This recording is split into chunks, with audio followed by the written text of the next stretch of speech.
नमस्कार दोस्तों। कल पता है कल क्या होने वाला है? कल गवर्नर की स्पीच आने वाली है, कल मॉनिटरी स्पीच आने वाली है। तो आइए जानते हैं 2 मिनट में कि क्या क्या हो सकता है कल और किस तरह से आपको कल इन्वेस्टमेंट और ट्रेडिंग के बारे में अपना विचार बनाना चाहिए, किस तरह से आपको अपना व्यू बनाना चाहिए। कल आरबीआई गवर्नर की मॉनिटरी स्पीच पॉलिसी है।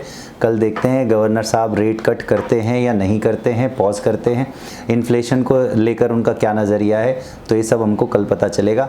उसके रिगार्डिंग मेरे पास एक स्ट्रेटजी है, मैं अभी आपसे डिस्कस करूँगा। ठीक है, तो रेट कट क्या होता है? देखिए, एक तो रेपो रेट आपने वर्ड सुना होगा। रेपो रेट होता है जिस रेट पर आरबीआई बाकी बैंक्स को पैसा लेंड करता है, पैसा देता है। अब अगर वो रेट ज़्यादा होगा तो बाकी जो बैंक्स हैं वो फिर लोगों को लोन भी महंगा देंगे, क्योंकि अगर वो रेट ज़्यादा है, उनको ज़्यादा रेट पे मिल रहा है तो फर्दर आगे ज़्यादा रेट पर ही देंगे, दूसरों को पैसा लेंड करेंगे। ठीक, तो इससे क्या होगा? लोन महंगा हो जाता है। लोन महंगा मतलब ईएमआई ज़्यादा हो जाएगी, लोन का परसेंटेज ऑफ इंटरेस्ट वो ज़्यादा हो जाएगा। ठीक है, तो अगर रेट कम रहता है रेपो रेट तो ये अच्छा है। ठीक है, मार्केट के लिए भी अच्छा है। तो कल के दिन ये पॉलिसी आने वाली है, कल के दिन ये स्पीच आने वाली है गवर्नर साहब की। तो देखते हैं कल क्या होता है। 10 बजे स्टार्ट होती है, तो आपको कल कॉशियस रहना है। 9:15 बजे से लेकर 10 या 11, साढ़े 11, 12 बजे तक आपको कुछ नहीं करना, केवल मार्केट में देखना है और स्पीच को फॉलो करना है। इस स्पीच में क्या क्या उन्होंने कहा है उन सब चीज़ों पे नज़र रखनी है। ठीक है, एट प्रेजेंट अभी जो रेपो रेट चल रहा है वो रेपो रेट है 5.5% के आसपास। बहुत कम प्रोबेबिलिटी है कि रेट कम होगा। मेरे हिसाब से जो मैंने सर्च करा है, जो मैंने पढ़ा है, प्रोबेबिलिटी बहुत कम है कि रेट कम होगा, डिक्रीज़ होगा रेपो रेट, और ईएमआई सस्ता होने के चांसेस कम है।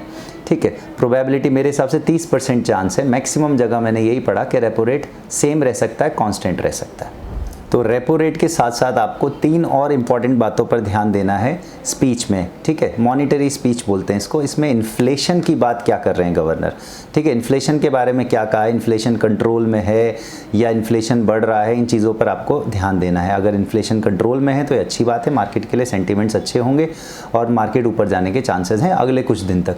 फिर दूसरा, ग्रोथ का क्या व्यू है? ठीक है, उनका क्या पर्सपेक्टिव है कि आगे ग्रोथ कैसे आएगी, किस तरह से मार्केट आगे चलेगा, किस तरह से फाइनेंस हमारे कंट्री के चलेंगे, किस तरह से जीडीपी के आंकड़े आएंगे, उन सब चीज़ों के बारे में क्या कहा है। इसके बाद ग्लोबल सिग्नल्स क्या दिए हैं गवर्नमेंट ने, इन चीज़ों पर ध्यान रखेंगे।